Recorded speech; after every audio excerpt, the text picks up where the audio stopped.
Okay, so let's try and unpack this. The night of May 17th, going into the 18th, 2025. Wow.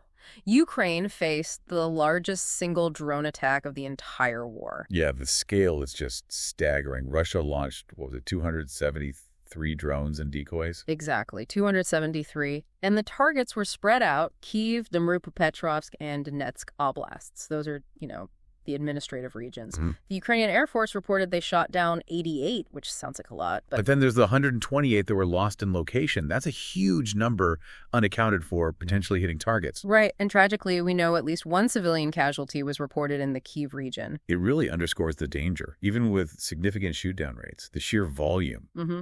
It's designed to saturate defenses, and the decoys, that's a key tactic too. Absolutely. It points to an evolving Russian strategy in these kinds of attacks. For sure. And the timing here is, well, it's impossible to ignore. This huge attack happens literally the day before a planned phone call between U.S. President Trump and Russia's President Putin. Scheduled for May 19th. Right. And Trump's stated goal for that call was, quote, stopping the bloodbath. So you have this massive military action right before this high-level diplomatic contact. Yeah, so the question you have to ask, and maybe what you're thinking is, what does this attack mean?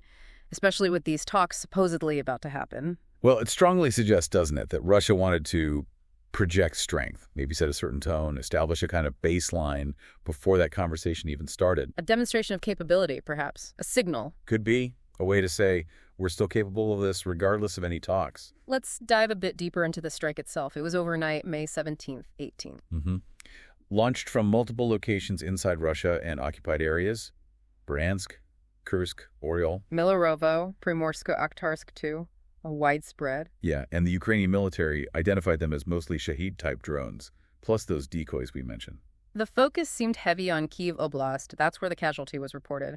But Dnipropetrovsk and Donetsk were hit too. And there are these hints of tactical innovation, right? There's talk, speculation really, about the Gerin 3 drone. Ah, yes, the Russian version of the Shahed 238.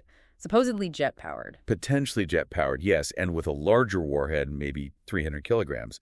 If true, that's a significant increase in destructive power per drone. Right, and this isn't just a one-off event, is it? Our sources are indicating a real intensification of these nightly drone barrages pretty much since the start of 2025. Definitely. Several of the largest drone strikes of the war have happened just in the last few months.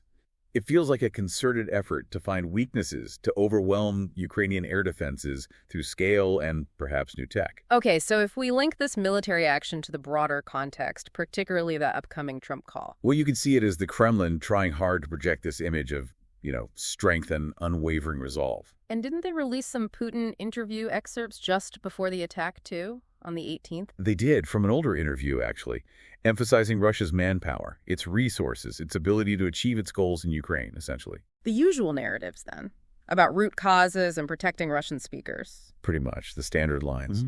And apparently it was unaired footage from a documentary that came out earlier in May. So it wasn't new, but the timing of its release seems pointed. Deliberate reinforcement of their message right before the call and after the attack? Exactly. Portraying Russia as determined and capable. But we have to balance that against other assessments, don't we? Like what? Well, you have people like Finnish President Stubb talking about Russia's strained finances, high interest rates, and analyses like from the Institute for the Study of War pointing to really unsustainable battlefield losses. Yeah, right. And economic problems, too. War spending, inflation. Labor shortages, their sovereign wealth fund getting depleted. It suggests that behind the projection of strength, there might be some serious challenges brewing, potentially forcing some tough decisions for Putin down the line, maybe 2026, 2027. So, a complex picture. Public confidence, but maybe underlying vulnerabilities. How does this translate to sentiment inside Russia? Among soldiers, the public, are they still behind this? That's a really critical piece. Despite those potential pressures, reports suggest there's still significant support for continuing the war. Really? Yeah, the New York Times had a report suggesting some Russian soldiers feel strongly about fighting until they control all 4 of those claimed oblasts: Luhansk, Donetsk, Zaporizhia, Kherson. To justify the sacrifices already made, perhaps, and avoid future conflict. That seems to be the logic, yes. And it's not just soldiers. Polls from April 2025, there was one by Chronicles, suggested about half the respondents wouldn't back a peace deal that didn't meet Putin's initial goals. Half the public. Wow. And another poll by Verska, focused on military personnel, showed even lower support for pulling back before achieving those aims. So the Kremlin's narrative framing this as existential, it seems to be landing effectively domestically. It appears so. There's significant buy-in for continuing until Russia's demands, as they state them, are met. Okay, let's switch gears a bit to the diplomacy side. Ukraine's President Zelensky, he's been active too, right? Yes, definitely. He recently met with U.S. Vice President Vance and Secretary of State Rubio in Rome. And the message there? Pretty clear. Ukraine needs an unconditional ceasefire, and they are ready for diplomacy. But it has to start with the fighting stopping. No strings attached initially. And what about those talks in Istanbul?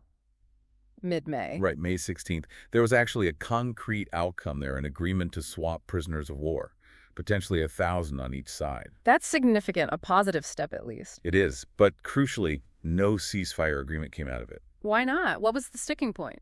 According to a senior Ukrainian official, Russia demanded that Ukrainian troops withdraw from those territories Russia claims before any ceasefire could happen. Ah, so a precondition, which is obviously a non-starter for Ukraine. A complete red line, as they put it.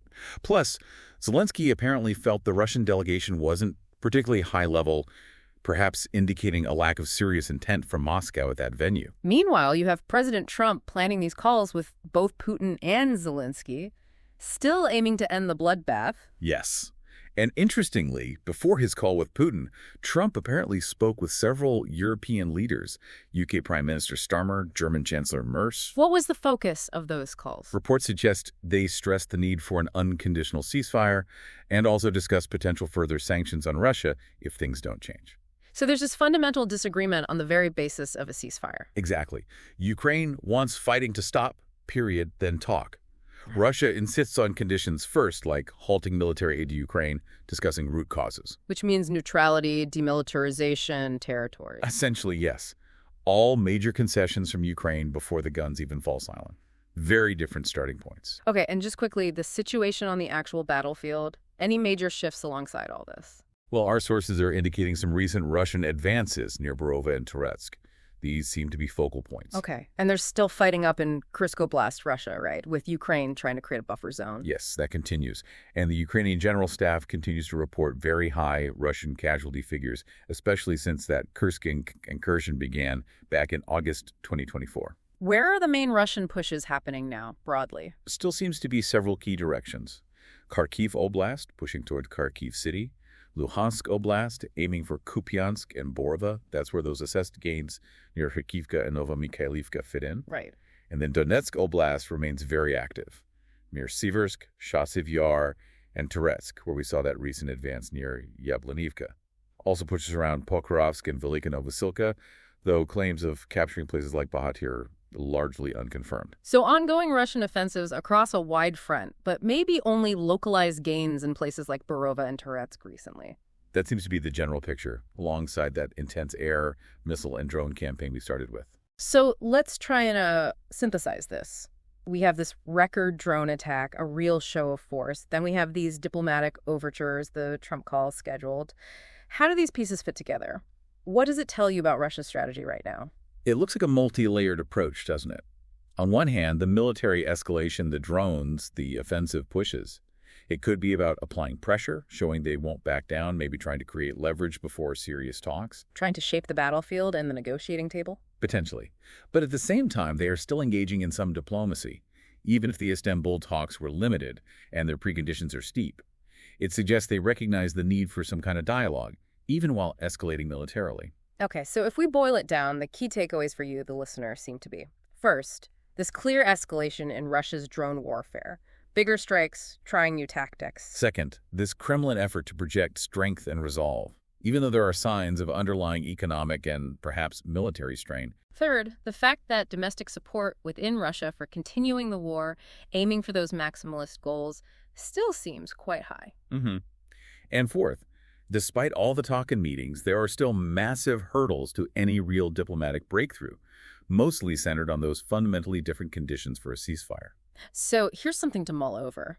Is this ramp up in attacks, like that huge drone strike, actually a sign of Russian strength and confidence? Or could it be perhaps a bit more desperate, and attempt to gain an advantage, extract concessions before any potential negotiations really get serious or before their own challenges mount further. And how much will that internal Russian sentiment of the soldiers, the public wanting to see this through, how much will that ultimately constrain Putin's options or drive his decisions moving forward? Big questions. Understanding those internal dynamics alongside the external military and diplomatic moves is really crucial. Definitely a lot to keep watching. We encourage you to keep exploring the different sources, piece together the information, understanding the motivations, the pressures on all sides. That's key to grasping where this might be headed.